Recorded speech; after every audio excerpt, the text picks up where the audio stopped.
안녕하십니까? 사랑, 희망, 생명을 전하는 복음방송 진리의 뜰입니다. 성도 여러분 안녕하십니까?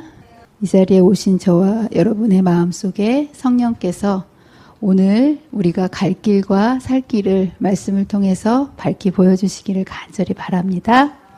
요한계시록 11장 공부해 보도록 하겠습니다. 요한계시록의 구조는 역사와 그리고 중심 부분이 선악간의 대쟁투의 양상이 이렇게 있습니다. 오늘로써 역사 부분을 잘 마무리 짓고 요한계시록의 노른자 부분이라고 할 수 있는 중요한 부분을 다음번에 공부를 해보도록 하겠습니다.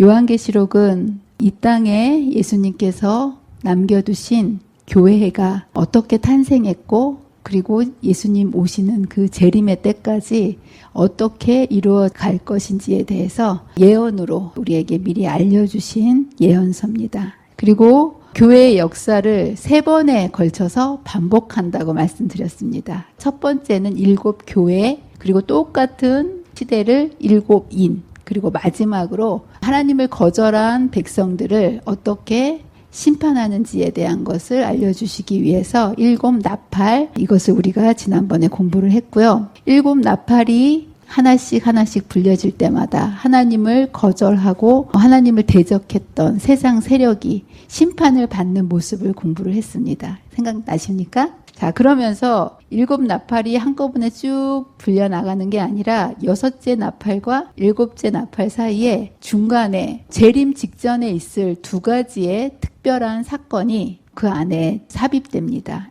그래서 지난번에 10장을 공부하면서 우리가 다니엘서 마지막을 예언해 놨던 그 다니엘서 2300주야를 해석하는 과정에 있어서 오해가 있었고 그것 때문에 어떠한 일이 있었는지에 대한 그것을, 그래서 실패처럼 보이는 재림운동이었지만 하나님께는 실패가 없습니다. 인간이 비록 잘못 해석해서 재림운동의 실패처럼 보였지만 그것은 오히려 진리를 집대성하고 1260년 동안 꺼졌던 복음의 불길을 다시 회복하게 되는 영적 부흥을 일으켜 놓는 그러한 계기가 되었고, 성서 예언의 진리의 기틀을 마련해 놓는 아주 중요한 그런 기회가 되었다고 말씀을 드렸습니다. 자, 오늘은 또 하나의 사건을 소개해드리고 싶습니다. 11장의 사건입니다. 교회 역사상 예수님이 재림하시기 직전에 사단이 하나님의 백성을 어떻게 공격했는지 오늘 공부를 해보도록 하겠습니다.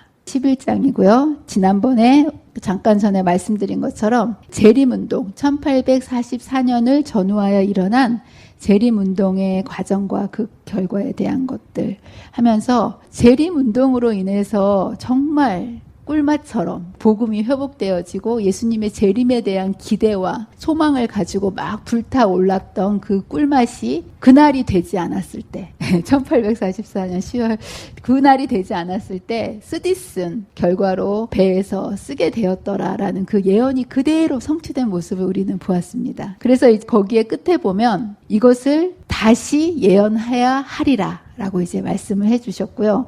오늘 11장의 내용은 무엇을 어떻게 다시 예언해야 되는지에 대한 그 내용을 주시기 위해서 주신 내용입니다. 여기에 보면 성전을 청량하라는 지시가 나오는데요. 여러분, 청량하는 게 뭡니까?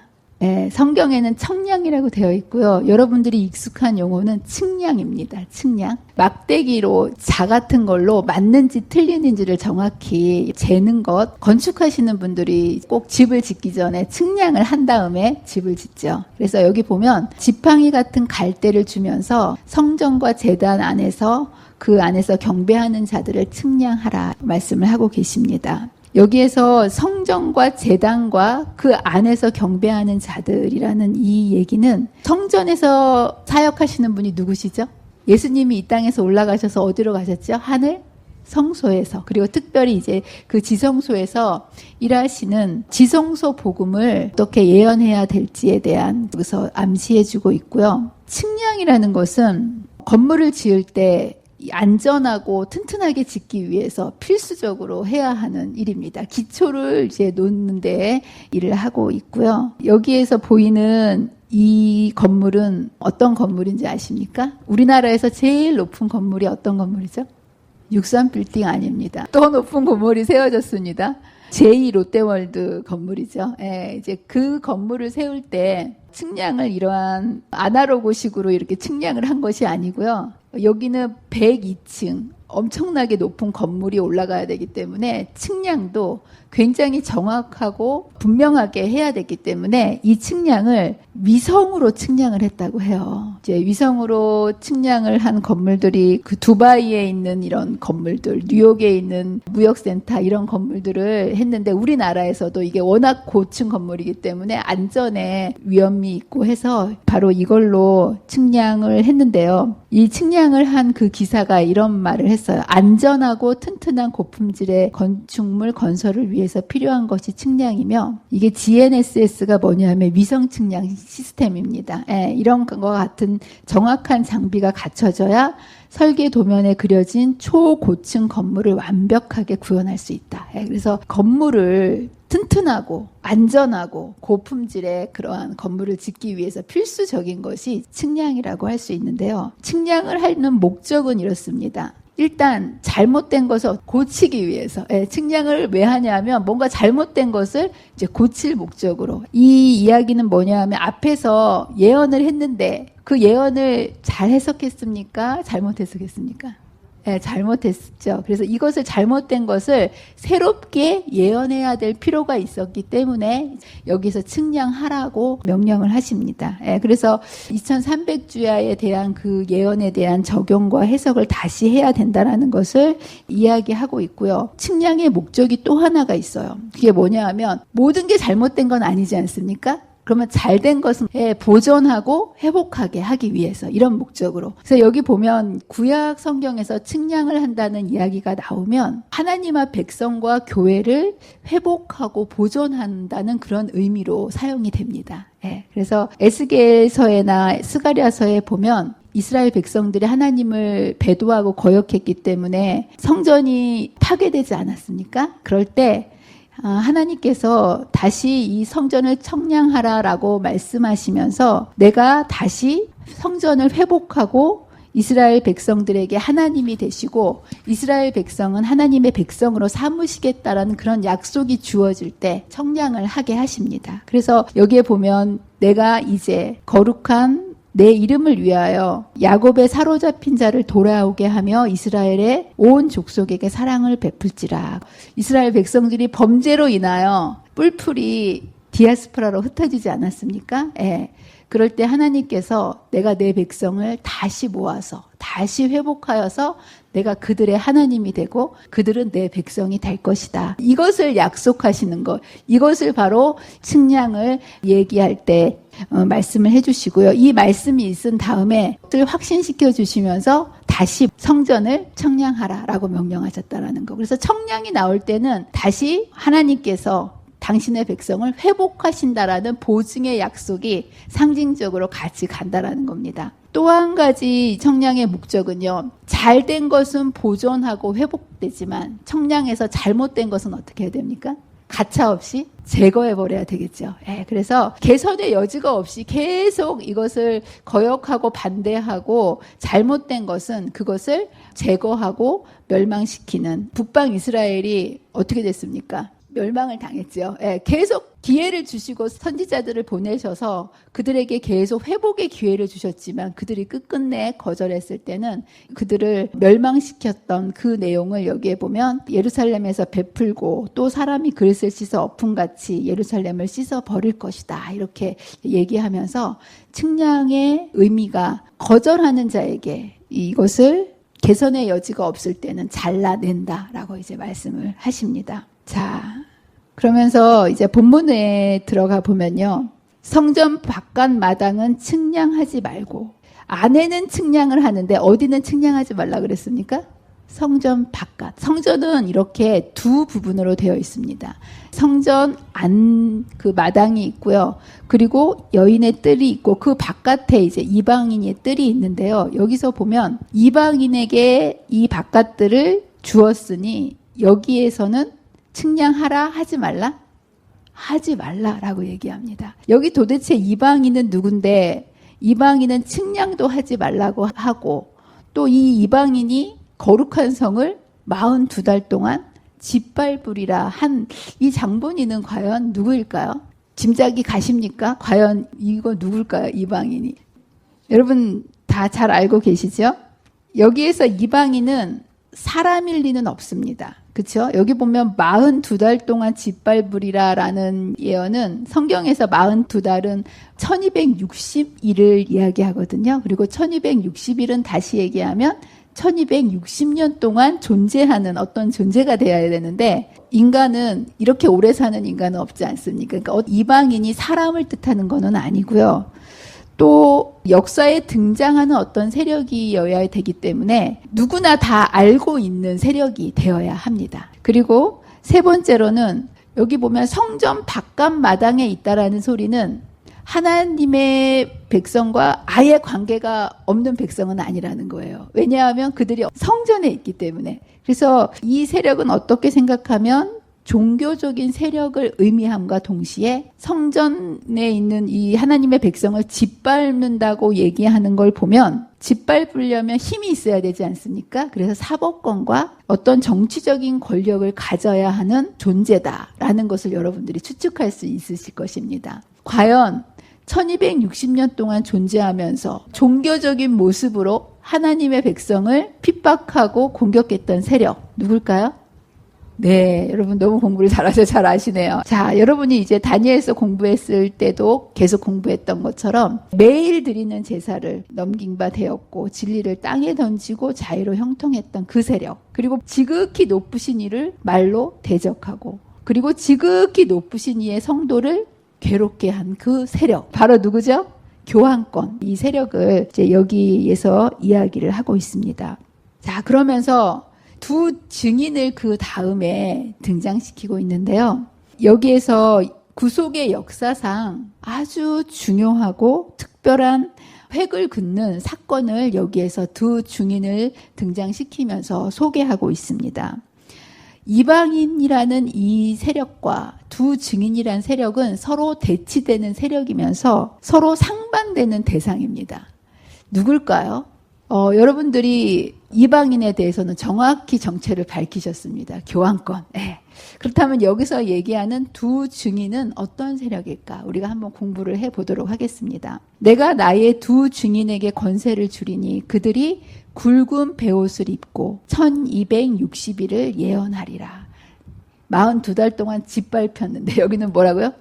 1260일을 예언하리라. 그러니까 이 세력이 연관된 세력이라는 걸 여러분 알겠죠? 여기에서 왜 앞에서는 42달이라고 하면서 짓밟는 세력을 소개했는데요. 여기에는 1260일을 예언하리라라고 얘기하면서 이 세력의 특징을 얘기하면서 똑같은 기간인 1260일을 등장시켰습니다. 왜 그럴까요? 바로 여기에서 사명을 부여받은 세력이 이방인들에게 짓밟혔던 세력이라는 것을 알려주기 위해서 여기서 이렇게 얘기하고 있고요. 비록 이 이방인들이 1260년 동안을 두 증인을 짓밟고 그리고 핍박했지만 충실되게 이들이 그들의 사명을 잘 감당했다라는 거, 이것을 대비시키기 위해서 여기에서 이것을 이제 이야기를 해주고 있습니다. 그리고 이 세력은 아까도 얘기했던 것처럼 1260년 동안 두 증인이 계속 살 수 있기 때문에 어떤 개인적인 인간은 아니라는 거예요. 이것도 어떤 세력을 대변하는 세력인데 사람은 분명히 아닙니다. 그리고 여기에 보면 이제 그 뒤에 뭐라고 얘기했냐면 그들은 이 땅 앞에 주 앞에 서 있는 두 감람나무와 두 촛대니라고 얘기하면서 두 증인 이퀄 두 감람나무 그리고 두 촛대다라고 이 정체를 조금 알려주고 있습니다. 이들이 하는 기능이 뭐라는 거예요? 감람나무처럼 기름을 흘려보내고 촛대처럼 세상에 불을 밝히는 그런 존재라는 거. 그리고 여기에 이제 뭐를 입었다고 이야기합니까? 예, 굵은 베옷. 굵은 베옷은 언제 입죠?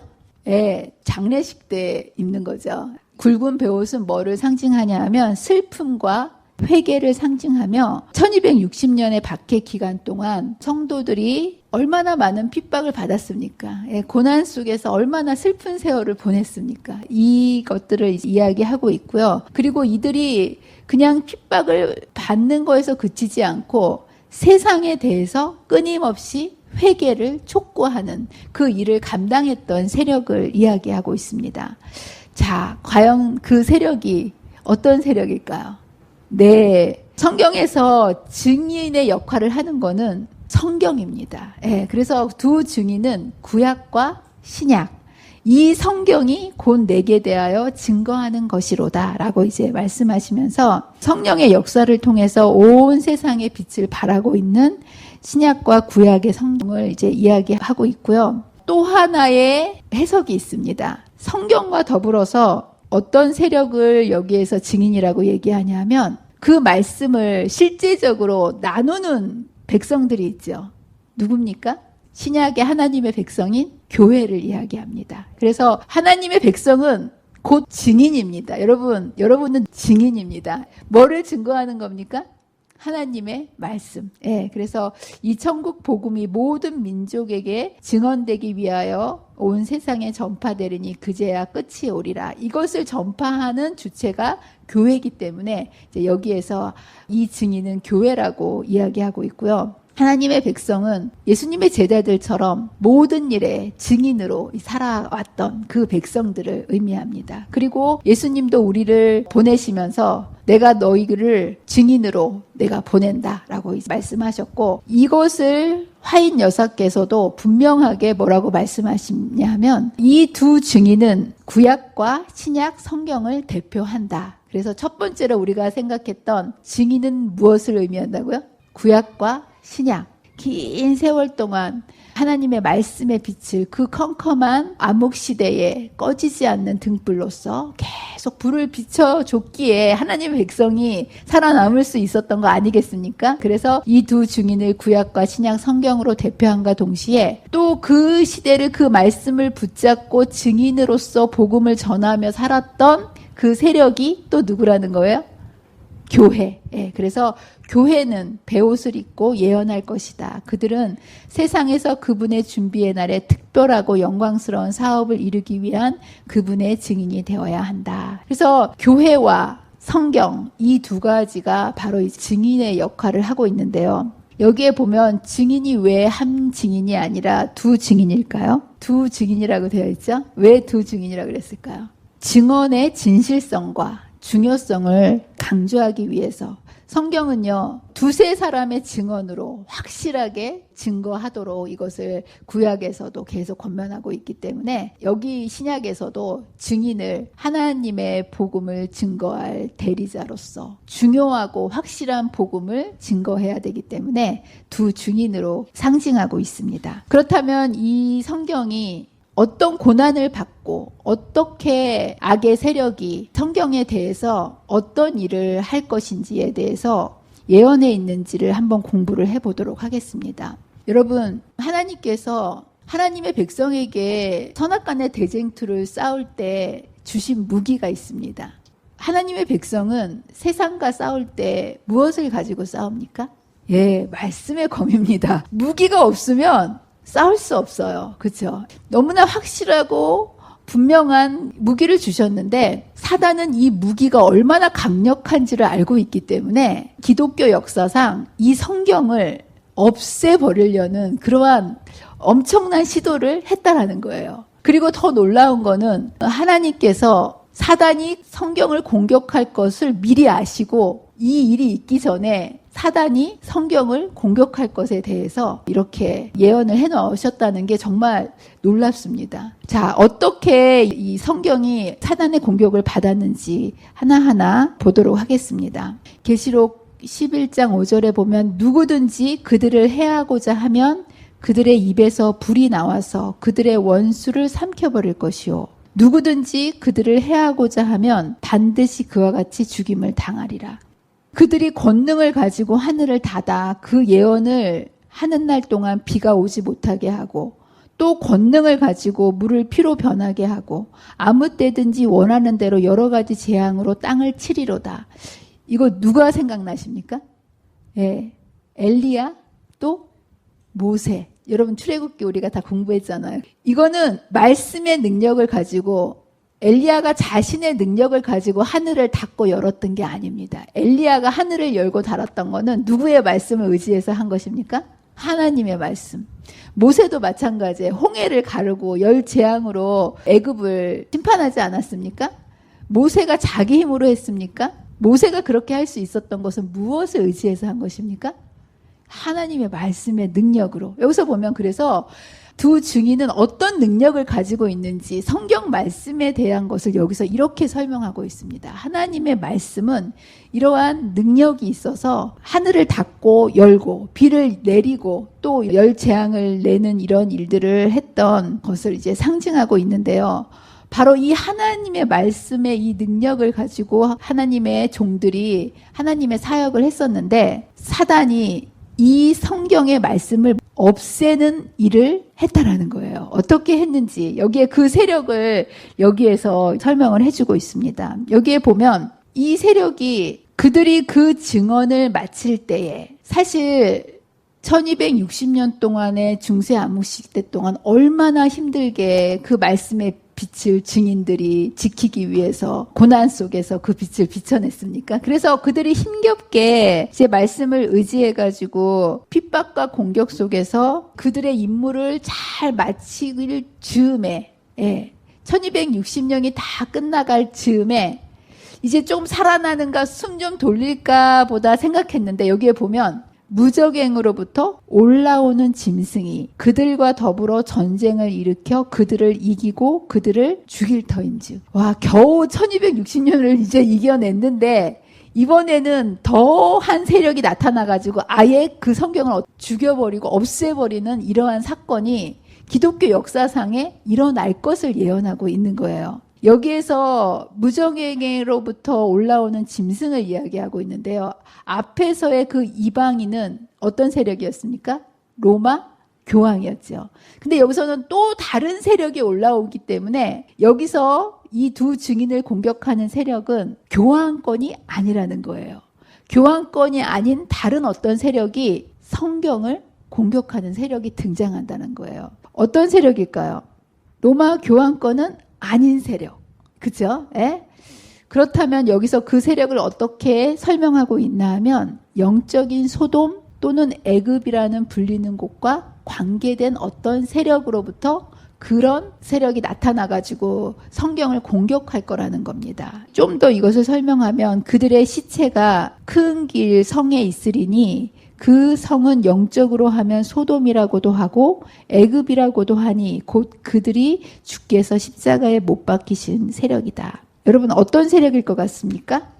이 세력은 성경을 공격하고 성도들을 말살하고 세례하는 그러한 세력인데 성경에 나올 만큼 하나님의 백성을 핍박한 세력이 역사적으로 존재할까요? 네, 존재합니다. 바로 프랑스 혁명 당시에 이렇게 프랑스 혁명의 무신론 세력들이 직접적으로 하나님의 성경을 공격한 모습을 우리는 역사에서 확인할 수 있습니다. 여기 보면 두 증인이 드디어 죽게 되는데요. 백성들과 족속과 방언들과 나라 중에서 사람들이 그 시체를 사흘 동안 보며 무덤에 장사하지 못하리로다라는 이제 표현이 나옵니다. 1517년을 시작으로 해가지고 유럽의 종교개혁이 시작되지 않았습니까?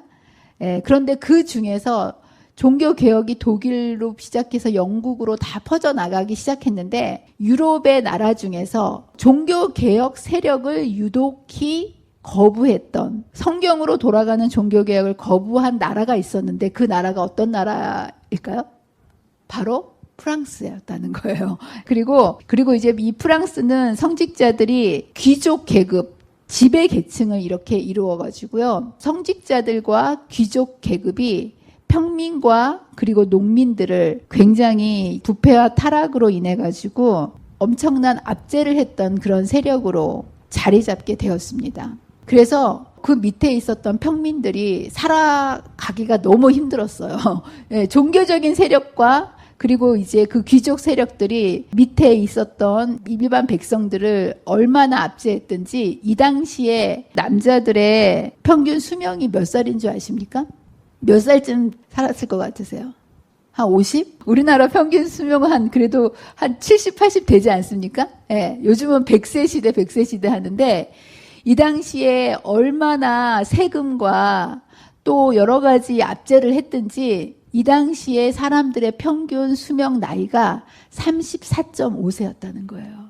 그 세금을 50% 이상을 걷어들이고 수많은 이제 이런 제도들을 통해 가지고 민중들을 압제했기 때문에 사람들의 불만이 극에 달하기 시작했습니다. 특별히 어떤 세력에 대해서 여기 보면 이 그림 보이죠? 왼쪽에 있는 이 그림을 자세히 보시면 지팡이 짚고 등에 누구를 쥐고 있어요? 성직자와 귀족들. 예. 이 성직자는 밑으로는 백성을 타고 있고 뒤로는 귀족들의 배후를 이렇게 하면서 가장 배불렸던 그 계층이 성직자 계층이었다라는 거. 이제 그래가지고 이것을 뒤집어 엎고 농민 세력이 위로 가야 된다라고 했던 그 혁명이 바로 프랑스 혁명이었던 겁니다. 예. 그래서 이것을 순식간에 1789년 7월 14일에 이제 시민들이 정치범 수용소인 바스티유 감옥을 습격해서 불과 몇 시간 만에 함락시키고 이 반란이 일어나기 시작한 겁니다. 예, 그래서 왕족들과 성직자들에 대한 분노가 정말 하늘을 찌르듯이 극도에 달해서 왕을 처형해 버렸어요. 예.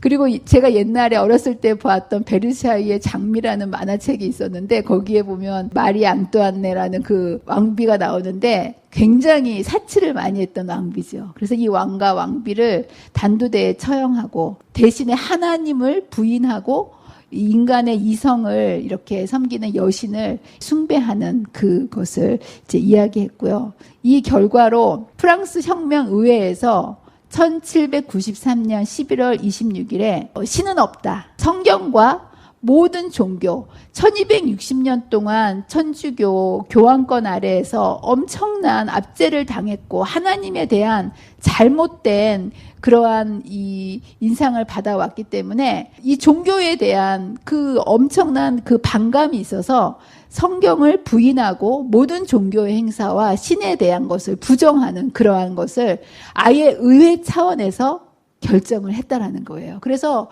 이때 모든 성경을 보지 못하게 하는 법이 만들어졌습니다. 이래서 여기 보면 죽었다, 3일 반 동안 죽었다라는 표현, 아무도 성경을 보지 못하게 하는 이러한 놀라운 사건이 역사상에서 일어났기 때문에 종교 암흑 시대에 보다도 더한 그러한 완전히 성경을 없애버리는 그러한 사건을 여기에서 이렇게 표현을 하고 있습니다. 그런데 이렇게 성경이 죽음으로 끝났을까요?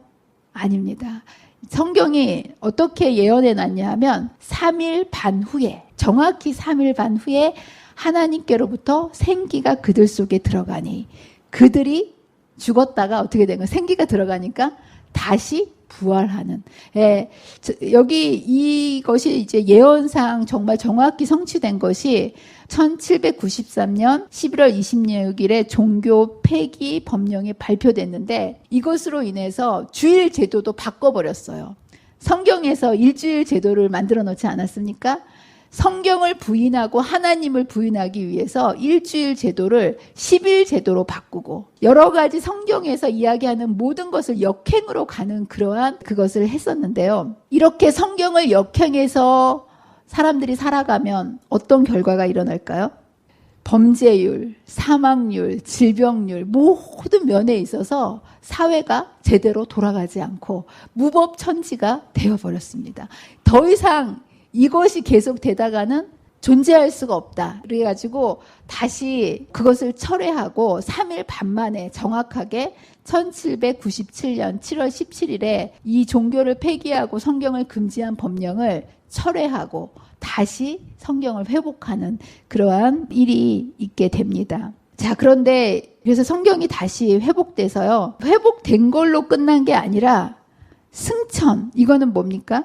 오히려 성경의 말씀이 화려하게 부활함과 동시에 승승장구하는 모습, 그쵸? 위로 쫙 올라가는 그 모습을 여기에 보면 승천했고 그들의 원수들도 구경하더라 라고 표현이 되어 있습니다. 그리고 실제로 이때 마침 교황권이 프랑스 나폴레옹 장군이 보낸 벌티어 장군에 의해서 교황권이 무너지는 일이 생겼고요.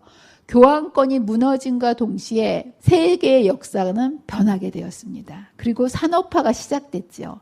그리고 산업화가 시작된 가장 중요한 결과 중에 하나가 제지술과 인쇄술이 발명되면서 성경이 대량으로 보급되기 시작했습니다. 성서 공예가 성경을 찍어내기 시작했죠. 그래서 지금은 성경이 563개의 언어로 성경 전서가 보급되고 있고요.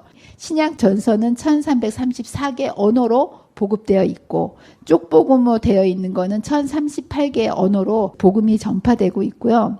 우리나라에도 성경을 보급하는 대한성서공회, 우리나라 대한성서공회에서는 어떤 성경을 보급할까요? 한글 성경만 보급할까요?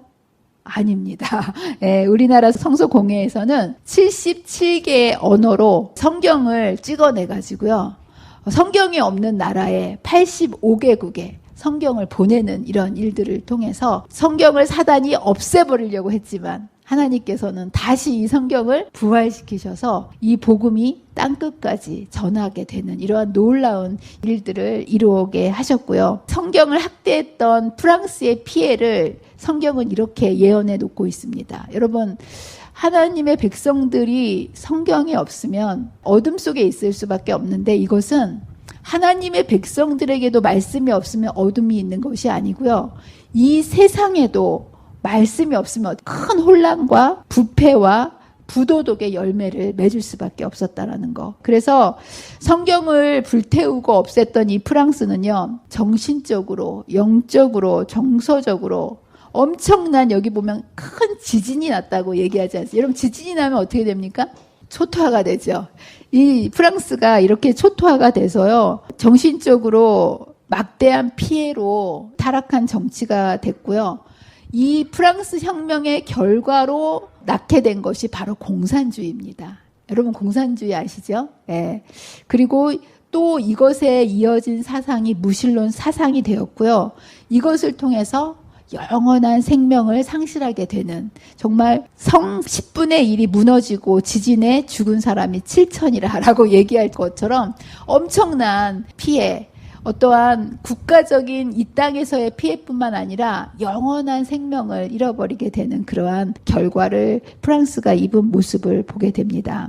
이 성경이 얼마나 중요한지에 대해서 오늘 이렇게 말씀을 하고요. 인간이 하나님의 말씀을 등지고 그분의 말씀을 무시하게 될 때 당하는 시련과 고통이 얼마나 끔찍하고 무서운 것인지를 우리는 오늘 프랑스 혁명을 비롯한 성경을 어떻게 공격했고 성경이 없어짐으로 인해서 어떠한 역사적인 결과가 이루어지는지에 대해서 오늘 배웠습니다. 인간은요, 너무나 유한하고 연약하지 않습니까? 인간의 생각을 가지고 인생을 살아갈 때 빛이 없이 인생을 살아가는 것과 마찬가지입니다. 주의 말씀은 내 발의 등이요 내 길의 빛이니이다. 이 순간에 이 빛이 사라져버린다면 여러분 어떻게 되겠습니까? 여기저기 부딪히지 않겠습니까? 마찬가지입니다. 우리가 인생을 살아갈 때 말씀이 없이 나의 생각, 나의 상식, 나의 의지를 가지고 살아간다면 이렇게 저렇게 부딪힐 수밖에 없는 게 우리의 모습이라는 거. 그래서 성경은 분명히 모든 성경은 하나님의 감동으로 된 것으로 교훈과 생망과 바르게 함과 의로 교육하기에 유익하니 이는 하나님의 사람으로 온전하게 하며 모든 선한 일을 행할 능력을 갖추게 하려 함이라. 아멘. 여러분 믿으십니까? 성경은 이런 책입니다. 그냥 책이 아니고요. 하나님의 사람으로 온전하게 만들어주는 책이라는 겁니다. 그리고 이 하나님의 말씀은 살아있고 활력이 있다라는 거예요. 다른 책하고 달라요. 여러분 아무리 재밌는 소설책도요, 그걸 사람을 변화시킬 수 없습니다. 예, 그러나 하나님의 말씀은 살아있고 활력이 있어서 우리의 생각과 뜻을 판단하고 회복시키는 이제 이러한 역할을 하고 있고요. 이 말씀은 절대로 사라질까요? 사라지지 않을까요? 예, 이 세상에 있는 모든 것들은 사라지지 않는 것이 하나도 없습니다. 아무리 좋은 것도 저희 교회가 저렇게 새 차를 샀지 않습니까? 근데 저게 계속 저렇게 좋은 차일까요? 여러분들 우리가 7년 전에 스타렉스 새 차 샀을 때 굉장히 좋았잖아요. 7년밖에 안 됐는데 벌써 흔차가 돼버렸어요. 그렇죠? 예, 세상의 것은 시간이 지나면 다 그렇게 되는 거예요. 그런데 오직 하나님의 말씀은 영원히 서리라. 여러분의 삶을 세상에 썩어져 가는 것들을 붙잡지 마시고요. 영원한 하나님의 말씀을 붙잡게 되시기를 바랍니다. 왜냐하면 사람은 떡으로만 사는 존재가 아니라 하나님의 입으로 나오는 말씀으로만 살 수 있는 존재라는 것. 여러분 믿으십니까? 여러분의 삶 속에서 정말 하나님의 말씀이 생명의 떡이십니까?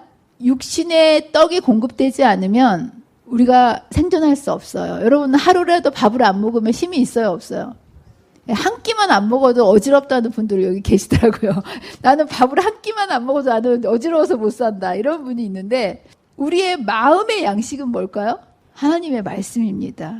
그리고 이 마음에 이 하나님의 말씀이 공급되지 않으면요, 우리의 영이 죽어버리는 거예요. 힘이 없는 거예요. 경건의 모양은 있지만 경건의 능력이 없는 것은요, 하나님의 말씀이 우리의 마음속에 채워지지 않았기 때문입니다. 예. 그리고 그 결과가 슬픔과 고통과 두려움과 미움과 시기와 질투, 우리 마음속에 일어나는 많은 요동들이죠. 이거를 다시 생각해 보면 이러한 고통 속에 있을 때 이러한 것을 회복시키는 가장 확실한 방법은 뭘까요? 말씀이라는 거예요. 여러분 믿으십니까? 그래서 죽어가는 사람들에게요, 보약을 먹일 게 아니고요, 뭘 먹이셔야 돼요? 말씀을 먹이셔야 됩니다. 저는 이것을 믿습니다. 저의 친정엄마 이야기를 다 아시겠지만 또 한 번 제가 들려드리겠습니다. 딱 작년 이맘때입니다. 저희 엄마가요, 5월 달에 코로나에 걸리셨어요.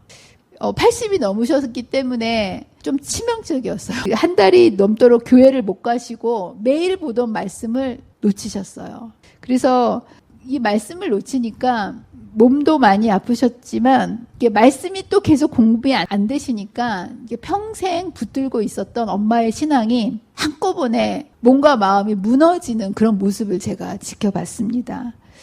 어느 정도로 내려가셨냐면 걸어 다니지도 못할 정도로, 하루하루 거의 그냥 침상에 누워만 있을 정도로, 제가 전화할 때마다 너무 안타까워서 엄마 한 바퀴라도 좀 도세요 그러면 내가 돌 힘이 없다, 다리에 힘이 없다, 그냥 누워만 거의 계시는 그런 상태셨어요. 그래서 이제 일반적인 일상생활이 이루어지지 못한 그런 상황 속에서 나쁜 일들은 겹쳐서 일어나지 않습니까? 저희 아버지도 그때 코로나를 같이 걸리셨는데 저희 아버지는 그때 코로나로 인해서 후유증으로 저희 아버지가 돌아가시게 된 거예요. 아예 엄마는 살 소망이 없어져 버리신 거죠. 그리고 얼마 되지 않아서 오빠네 집에 갔을 때 턱 관절에 괴사가 일어나가지고요, 이제는 아예 먹을 수도 없게 되셨어요. 코로나로 인해서 눕게 되셨는데 아버지가 돌아가셔서 아예 그냥 누워버리셨고요. 이제 턱 관절이 괴사가 일어나니까 드시지 못하니까 기운이 없으셔가지고요, 말도 제대로 못하고 눈도 제대로 뜨지, 걷는 거는 둘째치고 그럴 지경이 되셨어요. 그런데 이제 골다공증 약을 10년 넘게 드셨기 때문에 수술을 곧바로 할 수가 없어가지고 기다리고 있는 동안 이 턱 관절이 다 괴사가 돼가지고요, 안에서 터지고 밖으로 고름이 다 터져 나올 정도로 방에 들어가 보면 이 썩은 냄새가 온 방을 진동할 정도로 정말 최악의 상황이 되셨어요. 그러니 얼마나 참담해 하셨겠습니까? 그렇죠? 예. 제가 이제 엄마가 그 상황이 되셨으니까 저희는 엄마가 오래 사시지 못하겠구나 그런 생각을 했어요. 그리고 평생을 너무 아프게 살아오셨기 때문에 사실 엄마가 오래 사는 것이 엄마한테 너무 고통스럽다는 걸 제가 알고 있어서 엄마가 이제 돌아가시는 것보다 근데 제가 더 가슴이 아팠던 거는 평생 신앙을 붙들고 사셨는데 말씀을 놓치고 구원의 소망도 사라지신, 영적으로 다 무너지신 엄마의 모습을 보면서 제가 하나님께 정말 울면서 기도를 드렸습니다. 여러분 평생 하나님 믿다가 끝에 놓치면 가장 불쌍한 사람 아닙니까? 그렇죠? 예. 근데 우리 엄마가 코로나로 인해서 말씀을 놓치고 나서 구원의 소망도 없으셨어요. 하나님의 말씀을 얘기해 드려도 반응이 없으세요. 반응이 없으세요.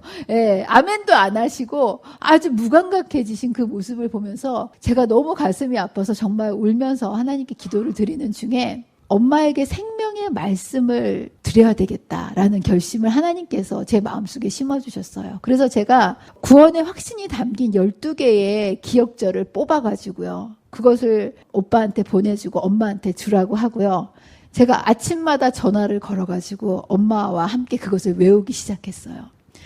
처음에 전화로 엄마가 외우기 시작했을 때 엄마는 사실 이 입을 벌려서 기억절을 따라할 힘도 없으셨어요. 그래서 제가 아무리 귀에다 전화기를 대고 들으려고 해도 엄마의 소리가 잘 들리지 않을 정도로 엄마는 기운이 없으셨어요. 근데 정말 신기하게 따라하고 한 기억절을 외우고 그 다음 기억절을 외우면서 말씀이 들어가면서 생명이 들어가면서 저희 엄마가 살아나기 시작하시는 거예요. 저는 그 기적을 보았어요.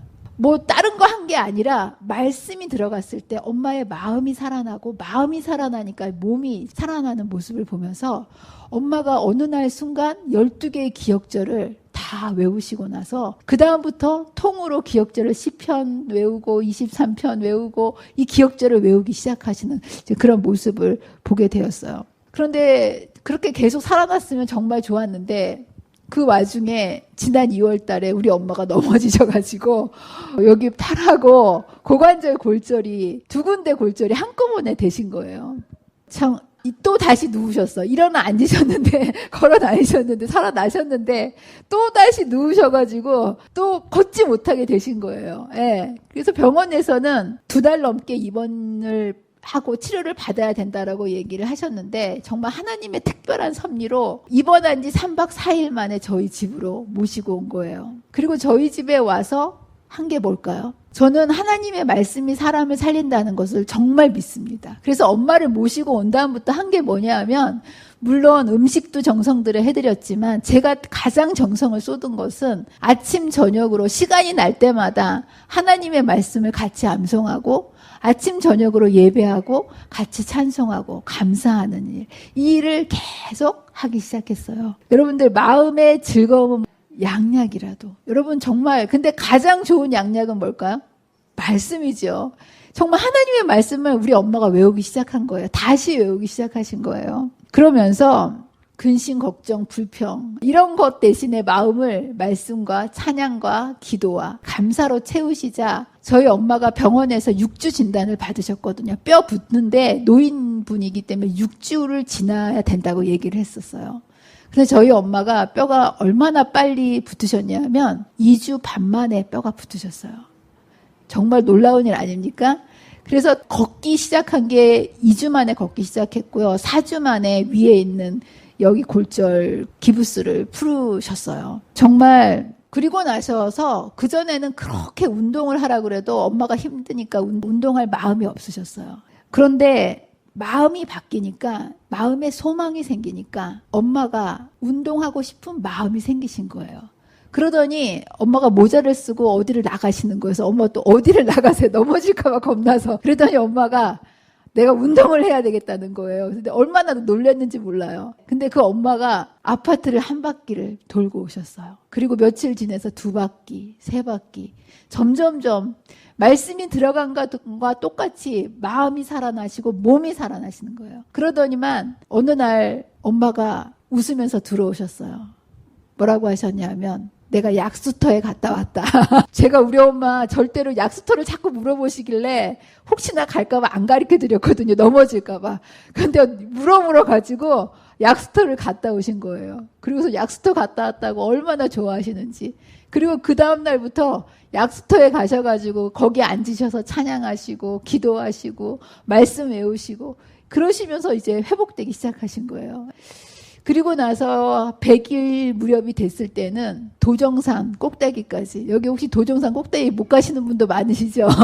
근데 저희 엄마가 평지도 못 걸으시고 누워만 계셨던 분이 가실 때쯤에는 도정산 꼭대기까지를 올라다니셨다라는 거. 와, 이건 기적인데요. 말씀의 능력이 들어갔을 때 어떻게 하나님께서 회복시켜 주시는지. 지금은 어떻게 계실까요? 지금은요, 엄마가 온 몸으로 말씀의 능력을 경험하신 후에는요, 말씀을 내려놓지 않으세요. 오늘도 제가 통화를 했는데요. 저희 엄마가 열쇠 기억조를 외우시고 전화로 내가 한번 기억조 외워볼게 하시면서 기억조를 막 외우시더라고요. 그러시면서 이러시는 거예요. 내가 이빨이 19개를 뺐으니까 말이 세잖아요. 예, 그래서 내가 외우기는 외웠어도 교회 앞에 나가서 외우지는 않으려고 그런다 그러시는 거예요. 그래서 제가 아니에요 엄마, 내일 열쇠 기억조 외울 때 앞에 가서 외우세요. 엄마의 모습을 보고 은혜 받을 사람이 훨씬 많을 겁니다.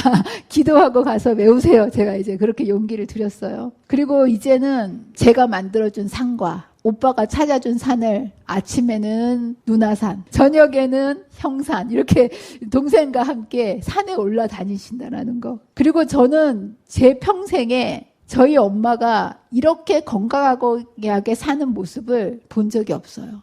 제가 이제까지 살아온 엄마의 인생 여정 속에 가장 건강한 모습으로 지금 살고 계십니다. 그리고 몸만 회복된 게 아니고요. 사실 엄마에게는 엄마의 마음을 괴롭혔던 마음의 병이 있으셨거든요. 40년이 넘는 세월 동안 늘 마음의 병 때문에 힘들어하셨던 그 병을 고치셨는데요. 말씀 자체가 사람을 소생시키고 회복시키는 말씀으로 살려주셨다라는 거. 저는 이것을 체험했기 때문에 확실히 믿습니다. 그리고 누구든지 진심으로 말씀을 붙잡는다면 여러분도 그렇게 될 거라고 저는 확신합니다.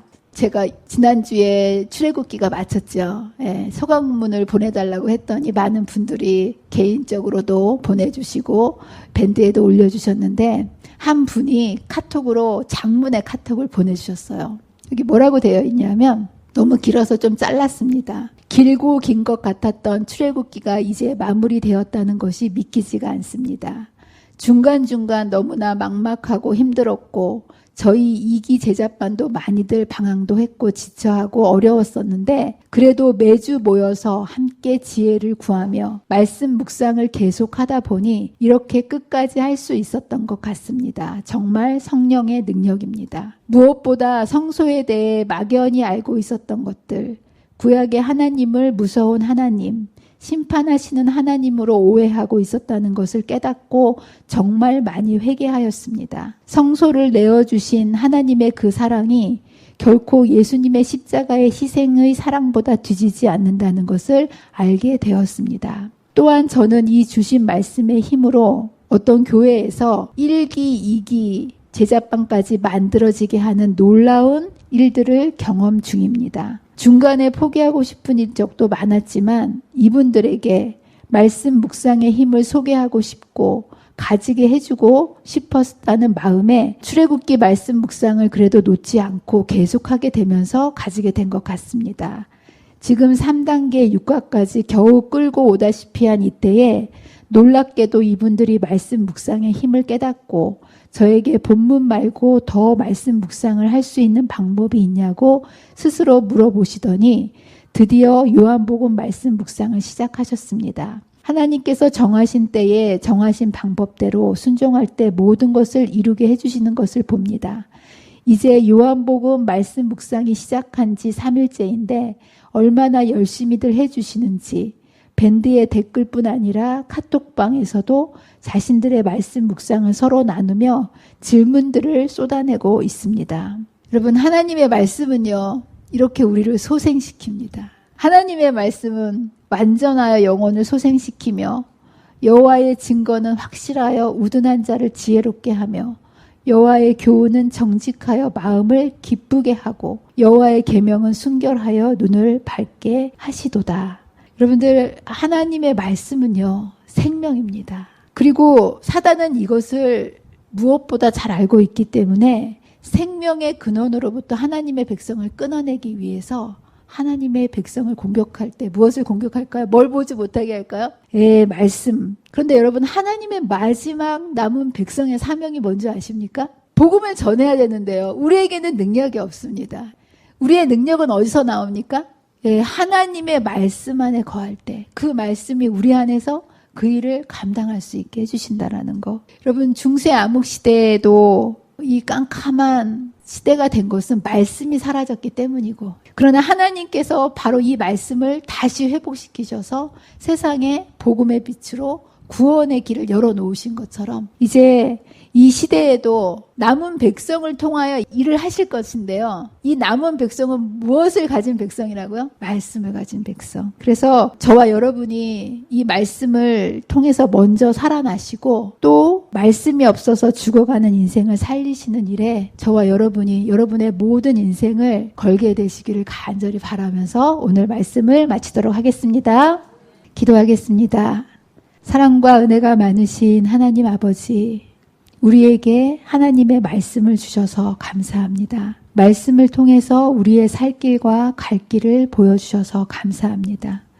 그리고 말씀이신 예수님이 우리 안에서 우리의 모든 것들을 인도하시고 우리의 삶을 승리로 이끌어 주심을 인하여 감사합니다. 이 마지막 최후의 대쟁투는 우리가 가질 가장 최고의 무기가 말씀이라는 사실을 우리가 잊지 않고 날마다 이 말씀을 우리 안에 새겨 놓을 수 있는 말씀이 백성이 되도록 도와주셔서 주님 오시는 그날 우리가 이 최후의 대쟁투에서 승리하고 기쁨으로 주님을 맞이할 수 있는 귀한 주의 백성이 되도록 오늘도 내일도 매일 말씀 안에 거하는 말씀의 백성이 되도록 저희와 함께 해주시기를 사랑과 은혜가 많으신 예수님의 이름으로 간절히 기도합니다.